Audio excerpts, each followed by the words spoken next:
Selamat pagi Bapak. Pagi, kalian hebat luar biasa. Apa kabarnya Pak?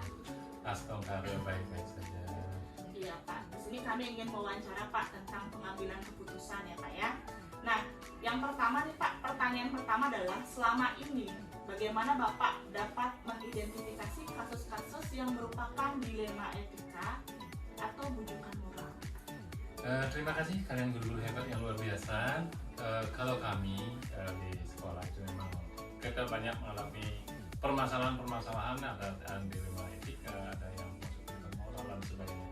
Kalau di bujukan moral itu di satu sisi apa yang terjadi kekeliruan-kekeliruan yang dilakukan oleh guru-guru kami atau siswa kami, pegawai-pegawai kami, tetapi secara aturan, meskipun mereka salah dan sebagainya, tapi secara aturan itu memang harus benar, harus dilaksanakan.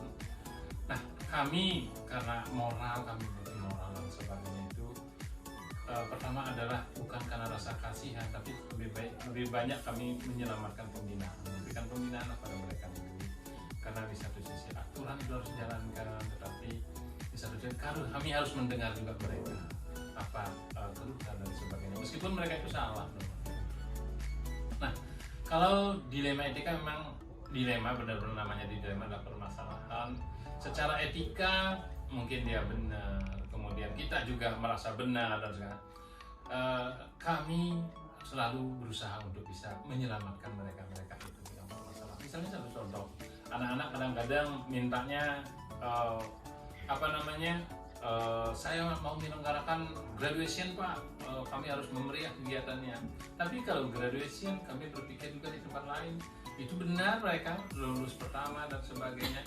Kemudian di satu sisi kami harus menyiapkan anggaran, anggaran kami susah dan sebagainya. Nah, dari segi anggaran, dari segi mereka harus melaksanakan kegiatan yang harus wah meriah dan sebagainya, kami pun harus memikirkan jalan tengah karena mereka juga harus kami hargai. Kemudian dari tim-tim penganggaran kami juga harus kami hargai. Sehingga di jalan tengah ini apakah mereka dengan menggelar basar dan sebagainya, sehingga mereka pun semangatnya tetap membara. Nah, di sini pun jadi dari segi penganggaran juga tidak ada yang rela. Kemudian ada lagi kasus misalnya guru itu merasa benar, ini kamu udah boleh masuk, tiba-tiba anak ada sampai terjadi sesuatu yang tidak diinginkan karena siswa merasa benar, guru merasa benar. Tetapi dari kami selalu pada posisi penyelamatan. Nah, itulah sering kali mengalami dilema etika antara aturan atau etika itu dengan dilema yang dihadapi oleh anak-anak ataupun guru dan pegawai kami. Begitu. Ya, baik. Selanjutnya Pak, jadi luar biasa sekali ya penjelasan Bapak tadi bagaimana Bapak melakukan perbedaan ya antara dilema etika sama bujukan moral. Jadi selama ini Pak, bagaimana Bapak menjalankan pengambilan keputusan di sekolah Bapak? Terutama nih untuk kasus-kasus di mana ada dua kepentingan yang sama-sama benar atau sama-sama mengandung nilai kebajikan. Oh gitu, Mas. Seperti apa yang kami tadi sampaikan, bahwa kami selalu pada prinsip penyelamatan generasi, penyelamatan lembaga, dan sekaligus penyelamatan kehidupan mereka untuk ke depan. Nah, sehingga di satu sisi penyelesaian kasus selalu kami akan cari jalan tengah istilahnya, bukan menyalahkan yang benar di pihak lain, tapi membenarkan salah satu sisi. Tidak, kita sama-sama benar, karena sama-sama benar mencari akar permasalahan yang bisa menghubungkan mereka berdua untuk menjadi sesama benar. Meskipun karena kebenaran mereka bertentangan, yang satu benar dia tidak sekolah karena mengurus yang sakit dan sebagainya, sehingga di satu sisi kita melihatnya dia seolah bermasalah, tetapi ini benar juga, aturan harus kamu gini. Nah, misalnya dari wakaf kurikulum marah-marah, kamu tidak pernah ngajar dan sebagainya. Tapi di satu sisi dari jalan tengah, apakah keterlambatan mereka mengajar dan sebagainya itu bisa ditempuh dengan memberikan jam-jam tambahan atau bagaimana kepada anak ini untuk turun materi sampaikan, sehingga dari sini juga bisa memberikan keringanan lah waktu pada guru-guru dan sehingga ada jalan tengah seperti itu. Kami selalu mencari jalan tengah. Misalnya penyelamatan generasi jauh lebih penting ketimbang harus aturan harus ini kata-kata harus itu kalau bisa dihindari. Tetapi mari kamu bisa itu prinsipnya. Kamu bisa, istilahnya guru-guru bisa, bukan kamu harus ini sehingga hilang semuanya, malah tertekan gitu. Sehingga siapapun itu adanya, mari kita selalu cari jalan tengah untuk penyelamatan generasi, penyelamatan lembaga, dan penyelamatan keberlangsungan mereka bisa bertahan. Kalau gitu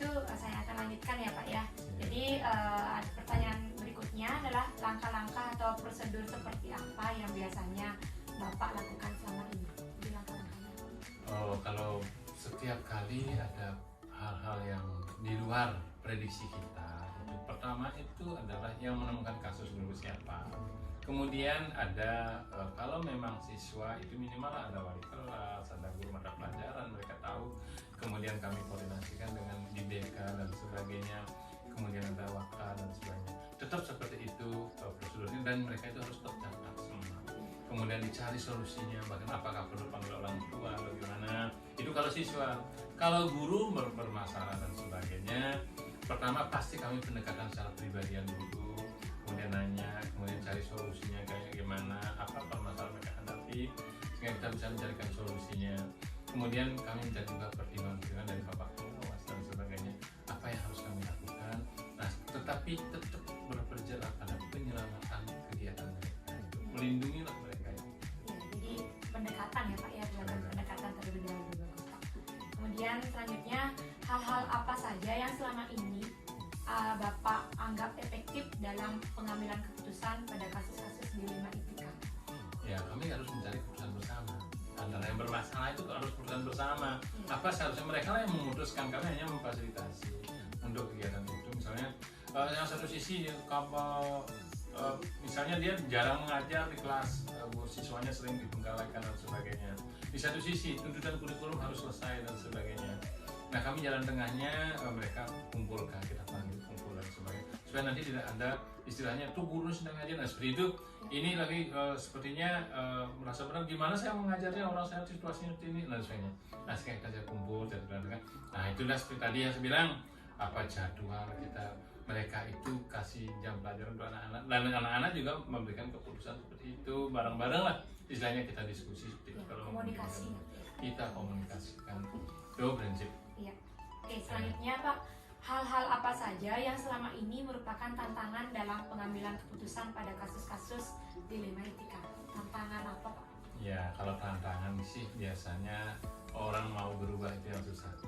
Mau berubah, mau menerima kebenaran di pihak lain, itu yang kadang-kadang susah. Mau menerima kebenaran di pihak lain dan menerima kesalahan di sisi kita, atau menerima kelebihan yang lain, menerima kekurangan di dirinya mereka. Itu kadang-kadang susah, sehingga kepahaman pada diri mereka sendiri itu kendala-kendala kita, tantangan bagi kita. Bagaimana membuat mindset mereka itu bisa berpikir bahwa saya yang harus berubah untuk bisa mengisi diri dengan sebaik-baiknya, sehingga yang baik-baik akan muncul, kemudian yang jelek-jelek akan terkikis hari-hari mencari, sehingga egoisme, kemudian rasa aku dan sebagainya bisa berkurang. Itu prinsip-prinsip kita, artinya mengatasi ketidakmampuan diri dengan cara mengakui kesalahan ada pada diri kita dan benarnya ada di pihak lain. Itu prinsipnya, sehingga kita nanti akan kumpul benar-benarnya di sini. Nah, itu prinsip kita. Baik, saya akan lanjutkan Pak. Apakah Bapak memiliki sebuah tata kelola atau jadwal tertentu dalam sebuah penyelesaian kasus dilema etika? Apakah Bapak langsung menyelesaikan tempat itu atau memiliki sebuah jadwal untuk menyelesaikan bentuk atau prosedur seperti apa yang Bapak jalankan? Ya, terima kasih. Pertanyaan yang mungkin agak sudah spesifik sekali. Untuk hal itu apakah ke jadwal dan sebagainya tergantung derajat kasus yang mereka hadapi. Kalau memang sangat urgent sekali ya memang harus hari itu harus selesai.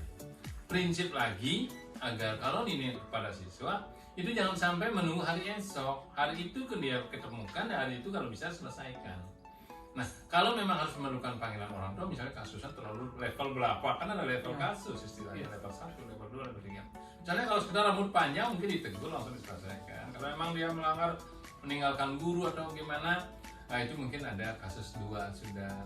Kemudian kalau misalnya berantem sama guru dan sebagainya itu karena mungkin sampai pada tingkat pemanggilan orang tua itu memang harus terjadwal. Tapi kalau memang ada insiden, makanya tergantung di level kasusnya. Itu. Baik, terima kasih atas pertanggapan Pak tadi. Bahwa nanti sesuai dengan kasusnya, apakah kasusnya secara kita selesaikan ini atau kasusnya berat untuk pemanggilan orang tua. Yang kedua, adakah seseorang atau faktor-faktor apa yang selama ini mempermudah atau membantu Bapak dalam mengambil keputusan dalam kasus-kasus dilema etika? Sangat banyak sekali. Kalau banyak orang itu pertama itu adalah dari guru kami semuanya itu pasti memberikan pertimbangan-pertimbangan yang harus kami lakukan. Kami tidak bisa mengambil keputusan sendiri sebab ini adalah lembaga. Kemudian itu dari teman-teman guru, kemudian dari manajemen dan sebagainya itu tetap itu kami mohon pertimbangannya di saat mengambil keputusan itu. Apalagi yang namanya di saat ada yang merasa benar kedua-duanya itu, ya kami harus mengambil bersama-sama. Kami minta pertimbangan, bahkan ada pengawas dan sebagainya, itu kami minta bantuannya itu. Yang terpenting itu adalah dari teman-teman guru dan manajemen. Itu banyak membantu. Bahkan ini dari OSIS juga sering memberikan pertimbangan-pertimbangan yang harus kami dengar keluar dari pihak siswa yang mengalami musibah dan sebagainya. Jadi Ya, terima kasih Pak. Yang berikutnya Pak, yang berikutnya adalah dari semua hal yang telah disampaikan, pembelajaran apa yang dapat Bapak petik dari pengalaman Bapak mengambil keputusan secara dilema etika? Kalau pembelajaran itulah seperti tadi, belajar menyelami kebenaran di pihak lain dan belajar menyelami kesalahan pada diri kita. Kemudian satu sisi merasa benar tetapi belum tentu benar. Nah itu yang harus hati-hati, itu merasa benar tapi belum tentu benar. Tetapi kalau kita sudah merasa salah, nanti akan bisa mendapat yang benar gitu. Hanya terkadang pembelajaran itu yang kita pentingkan. Marilah kita merasa bersalah tapi tidak bersalah, sehingga kita selalu hati-hati dalam melakukan apapun itu yang harus dilakukan. Tidak salah, selalu ada pertimbangan. Tetapi di satu sisi juga menghargai benarnya di pihak lain. Itu aja, belajar menerima dan bisa memberikan. Terima kasih Bapak atas jawaban-jawaban yang sangat menginspirasi sekali. Mudah-mudahan juga kami selaku CGP menjadi termotivasi mengikuti jejak Bapak di dalam mengambil kebijakan atau keputusan yang tentunya berpihak pada banyak orang Pak ya. Ya, sekian informasi wawancara dari Bapak Kepala Sekolah. Mudah-mudahan bermanfaat. Terima kasih. Terima kasih Pak. Ya.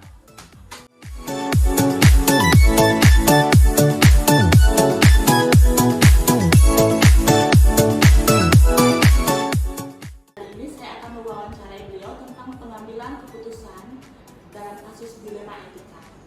Selamat pagi Pak. Pagi. Apa kabar Bapak? Baik, sehat selalu. Iya. Pak, mohon waktunya Pak.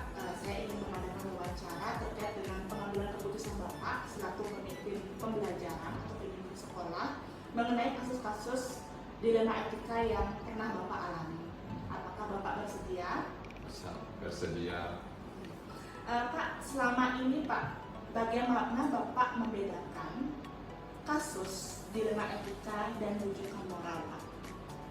Jelas kasus dilema etika itu diadakan pada permasalahan dalam mengambil keputusan untuk menyelesaikan permasalahan antara kedua kelompok yang sedikit ada konflik, padahal di kedua kelompok itu masing-masing kelompok itu posisinya dalam keadaan yang benar, bisa dipertanggungjawabkan oleh masing-masing kelompok itu sendiri.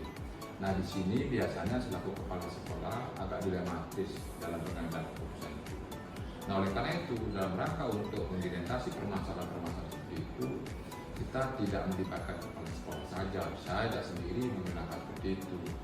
Saya melibatkan wakil kepala sekolah dan guru BK.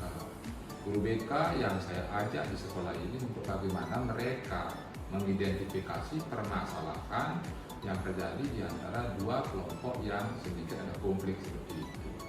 Nah untuk itu seandainya dua kelompok itu belum juga bisa dipecahkan oleh guru BK bersama wakil kepala sekolah di bawah, baru sampai ke tingkat saya. Di tingkat saya perintahkan guru BK lagi untuk turun visit ke rumahnya untuk mencatat apakah benar ini benar, apakah kelompok ini yang benar, kelompok ini yang benar. Dari mengidentifikasi permasalahan tersebut, akhirnya kita bisa mengambil keputusan, dan keputusan yang jelas, keputusan yang terbaik di antara kedua belah itu sendiri. Tidak ada yang merugikan di antara kedua itu. Yang jelas, yang benar kita benarkan, yang salah kita salahkan. Itu untuk dilema etika Pak ya. Kalau Iya. rujukan moralnya gimana Pak? Kalau rujukan moral seperti ini yang ada di SMK TI Bali Global Buntu ini biasanya terjadi pada anak-anak yang suka bullying dalam temannya. Kadang-kadang mereka sengaja memainkan HP mereka, dipindahkan, disembunyikan seperti itu. Padahal hal tersebut adalah tindakan yang kriminal. Nah, walaupun dalam sampai detik ini saya memimpin SMK TIB Gelora Bilbong ini belum pernah terjadi yang namanya pencurian. Tapi permainan itu pernah terjadi di sini. Saya lihat langsung, saya panggil anak itu, saya karena ada laporan seperti itu, Pak, HP saya belum ditemukan, itu umpamanya, ataukah buku saya belum ditemukan, Pak, ataukah apa barang mereka yang sedikit dipermainkan, disembunyikan seperti itu belum ditemukan. Saya dipanggil oleh guru, oleh wakil kepala sekolah, ternyata mereka katakanlah semuanya ada yang mengaku. Kita lihat cek di CCTV itu akan menceritakan permasalahan seperti itu. Kita lihat belum ditanya mereka sudah mengaku sambil tertawa, mereka mengaku kenapa saya Pak yang berjalan dengan mereka seperti itu. Nah, kebiasaan yang buruk seperti itu tidak boleh satu mengembangkan lembaga ini. Ini akan melukai dan bahkan akan menimbulkan gap di antara kita, di antara mereka dalam mengikuti pelajaran di SMK. Sehingga oleh karena itu upaya peningkatan mutu akan gagal jika terjadi bullying di SMK TIB Gelora Bilbong. Yang kedua, sehingga ada kelompok anak-anak yang takut dan anak-anak yang tidak takut, yang dominan seperti itu. Untuk hal seperti inilah peran kepala sekolah, peran pengelola pendidikan, staf manajemen, termasuk guru BK dan rumah pelajaran, artinya semua staf guru itu sangat penting mengaruhi terhadap upaya untuk bagaimana mengatasi permasalahan seperti itu. Tapi kalau kembali ke basic soal yang tadi yang pertama itu bahwa kelompok benar, kelompok tidak benar itu justru ini peran guru sangat penting sekali untuk mengatasi permasalahan itu. Ya, jadi menarik sekali Pak ya. Jadi tadi tentang bujukan moral sama dilema etika, secara langsung Bapak menjawab bagaimana langkah-langkahnya. Jadi dari bawah dulu Bapak selesaikan, kalau sama sekali tidak dari bawah tuh ke atas dulu Bapak ya Pak ya. Detailnya begini, untuk langkah-langkah untuk mengatasi bujukan moral dan dilema etika seperti ini, jika anak itu menemukan permasalahan di bawah di kelas, apakah mereka mungkin pulpennya hilang atau mungkin apanya tidak ditemukan seperti itu, padahal tidak ada dompetnya mungkin seperti itu, sampai yang masih kecil apakah sampai bekal makannya mereka seperti telurnya diambil dan temannya ada seperti itu, padahal mereka sesama tempat mereka diajak duduk bersama seperti itu. Hal seperti itu yang direkam pertama adalah CCTV ada, yang merekam adalah wali kelasnya. Dari wali kelas itu menyampaikan, wali kelasnya memperpecahkan permasalahan itu. Seandainya permasalahan seperti itu tidak bisa dipecahkan oleh wali kelasnya itu, biasanya dirembukkan dengan guru-guru, wakil kepala sekolah dan guru BK langsung. Katakanlah sejenis diskusi dengan mereka, dipanggil seperti itu. Dari sana katakanlah seandainya tahapan itu juga gagal, baru sampai ke tahap saya. Saya mengambil keputusan apa yang saya ambil, keputusan terbaik untuk kedua belah hal itu. Sehingga oleh karena itu salah satu biasanya kita akan memutus guru itu untuk melakukan penjajakan kepada orang tua murid seperti itu. Tapi sampai sekarang ini tidak banyak yang itu, paling ada 1 orang dari 200 anak SMK TIB Gelora Bilbong seperti itu. Itu pun sudah tidak ada masalah di SMK TIB. Hampir selama saya memimpin SMK TIB di sini, paling hanya ada pernah 1 kali itu pun anak dari Padang Baik yang notabene turun juga guru BK saya. Suatu kebetulan saya juga ikut mendampingi mereka seperti itu, melihat kebenaran daripada anak itu seperti itu. Tetapi memang benar kenyataannya anak itu adalah keadaan ekonominya sangat kurang sekali, sehingga muncul rasa iba saya, sehingga oleh karena itu, karena mereka tidak mampu untuk membiayai pendidikan seperti itu, akhirnya mereka tidak masuk. Saya panggil mereka, saya izinkan mereka, saya kasih pelunakan. Akhirnya mereka entah bagaimana di kelas 2 mereka mau pindah pulang ke Jawa lagi. Saya buatkan surat perpindahan seperti itu. Dari kelas 1 sampai kelas 2 saya naikkan, setelah kelas 2 mereka saya pindahkan baru pulang. Itu karena permintaan mereka. Saya minta pada orang tuanya agar anak-anak seperti ini jangan sampai gagal untuk pendidikan. Itu besar moral saya kepada mereka seperti itu. Nah itu yang kenapa kami lakukan di Kelungkung SMK seperti ini. Jadi sangat ini ya, jadi keputusan Bapak mengizinkan kedua belah pihak ya Pak ya? Iya. Ya. Selanjutnya hal-hal apa saja yang selama ini Bapak anggap efektif dalam pengambilan keputusan, terutama pada dilema etika Pak? Yang saya anggap efektif adalah di sini adalah bagaimana peran guru. Kepala sekolah nomor 2. Pengalaman saya di sini, saya tidak pernah mengedepankan diri saya seperti itu. Saya selalu mengedepankan guru. Guru nomor 1. Guru harus bagus.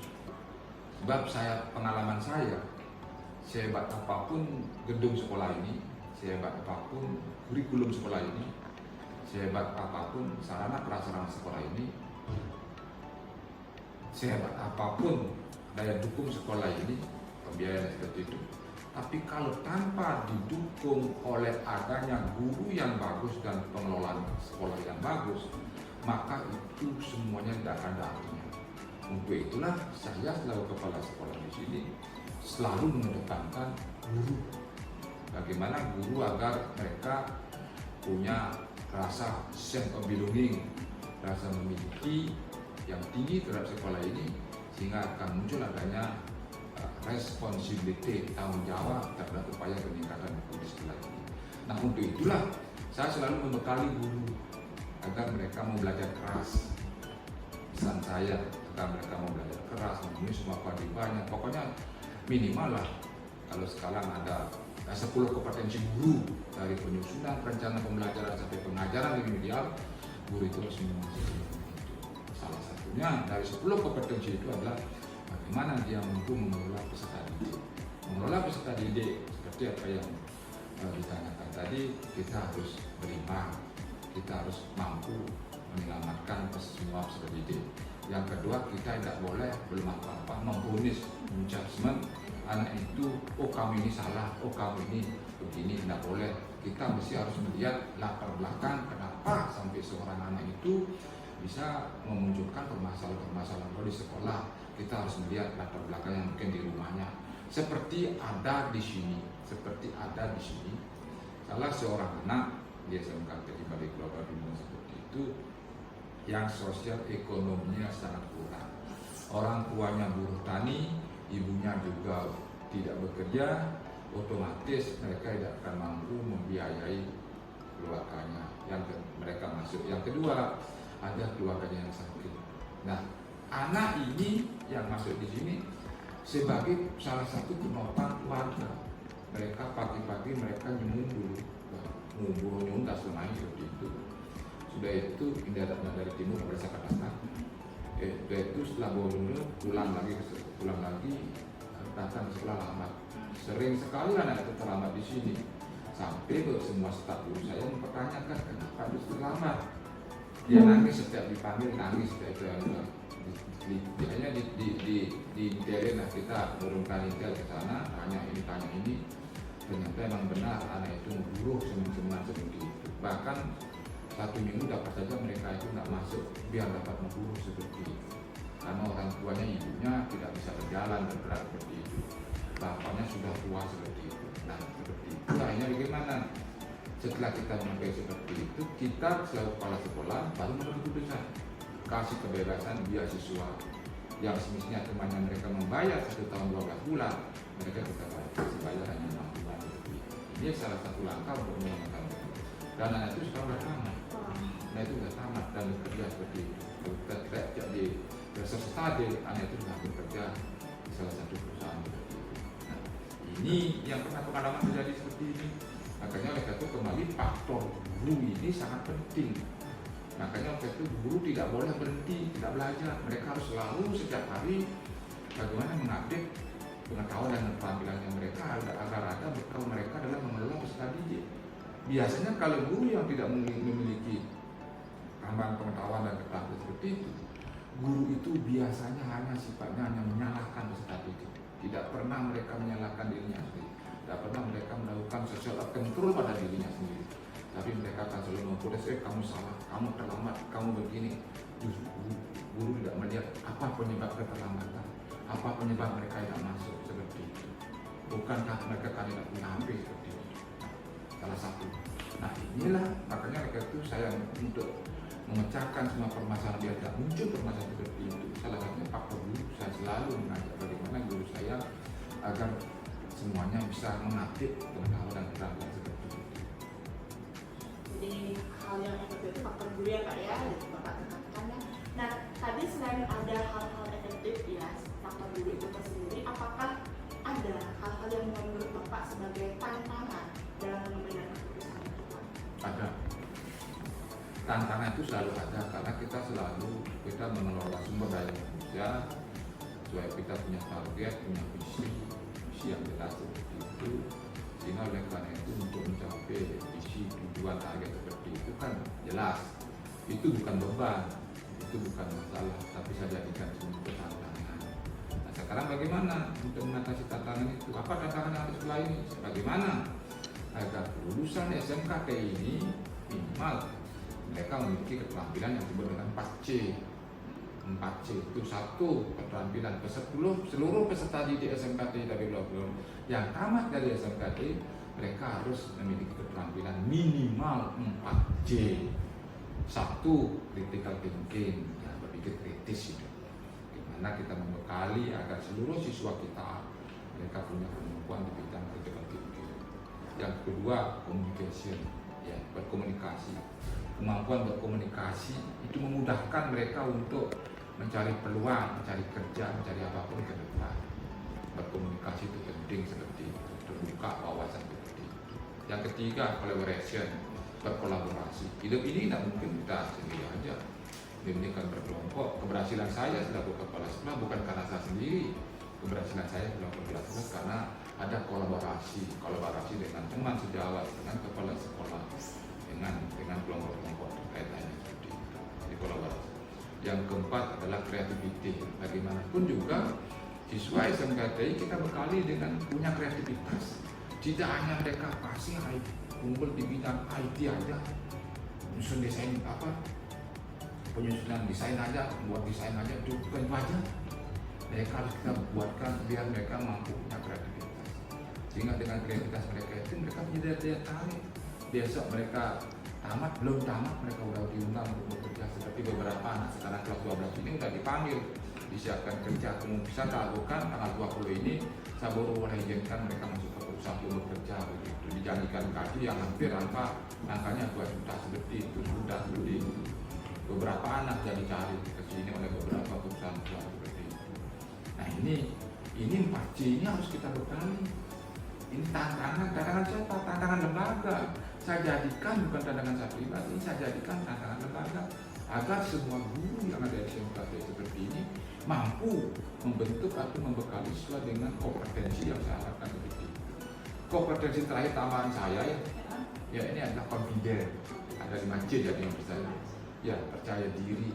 Meskipun anak itu sudah punya critical thinking, kolaborasi, sudah itu memiliki communication dan kreativitas. Tetapi kalau mereka belum mereka tidak percaya diri, semuanya mereka tidak akan berhasil. Makanya oleh itu kalau minimal pendidikan pasti, tapi di SMKT saya minta untuk menjadi ke 5C.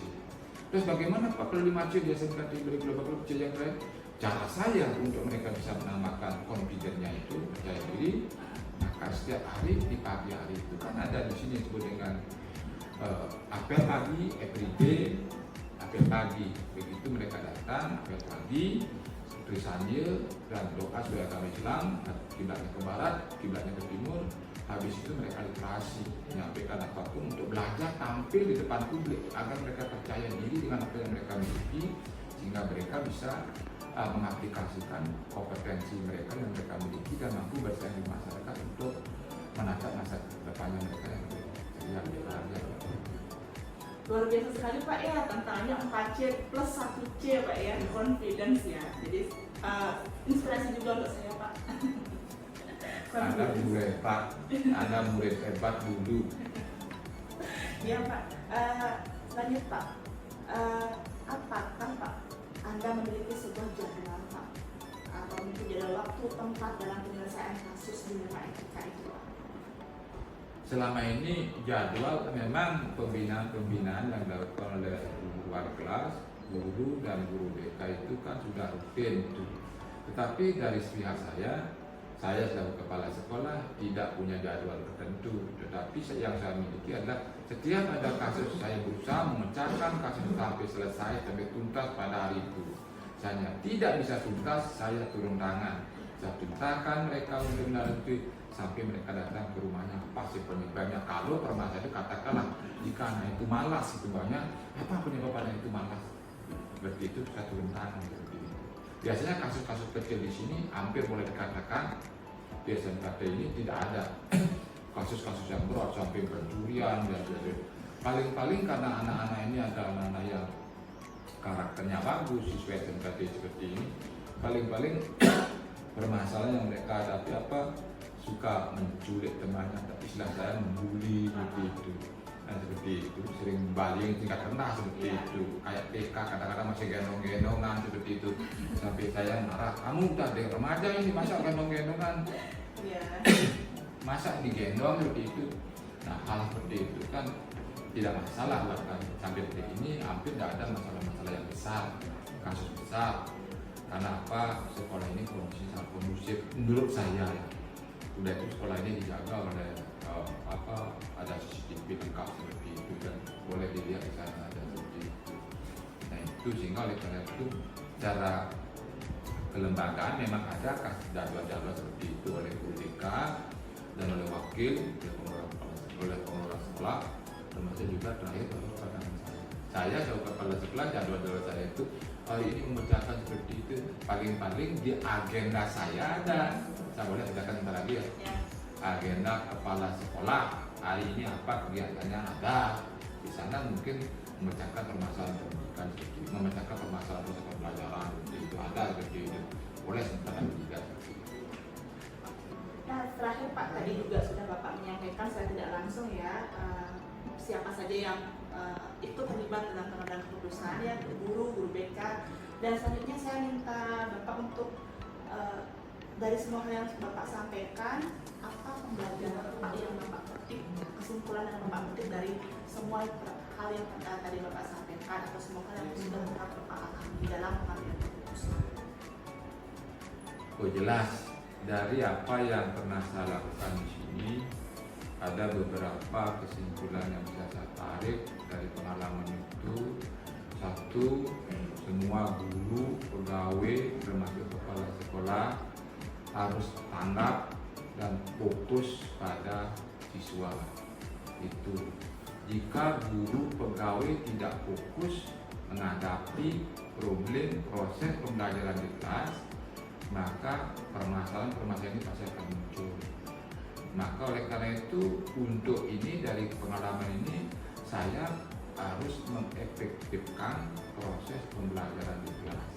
Di kelas tidak boleh ada jam kosong. Di kelas tidak boleh ada pembelajaran sifatnya tugas-tugas seperti itu. Boleh sih boleh, tapi biasanya saya tidak ada saya tidak sarankan seperti itu. Jangan sampai ada jam kosong seperti itu.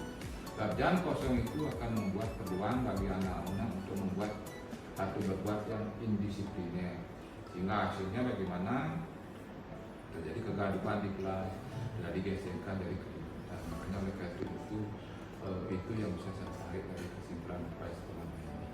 Nah, setelah itu yang kedua yang perlu saya sampaikan di dalam mengatasi permasalahan ini, saya jika ada menemukan permasalahan secara kelembagaan, saya biasanya mengundang yang namanya pengawas yang saya ajak diskusi bagaimana mengatasi permasalahan ini. Pengawas ini akan membantu saya memberikan pengalaman pada saya sehingga mereka itu hal-hal yang positif yang cocok dengan kondisi sekolah ini bisa aplikasikan. Baik Pak, terima kasih atas waktunya. Jadi ini adalah di akhir sesi kita ya, sesi wawancara kita. Baik Bapak Guru hebat. Sekian wawancara saya dengan Bapak Igusti Lanang Manirpuji. Semoga jawaban-jawaban inspirasi dari beliau bermanfaat untuk kita semua. Salam guru penggerak.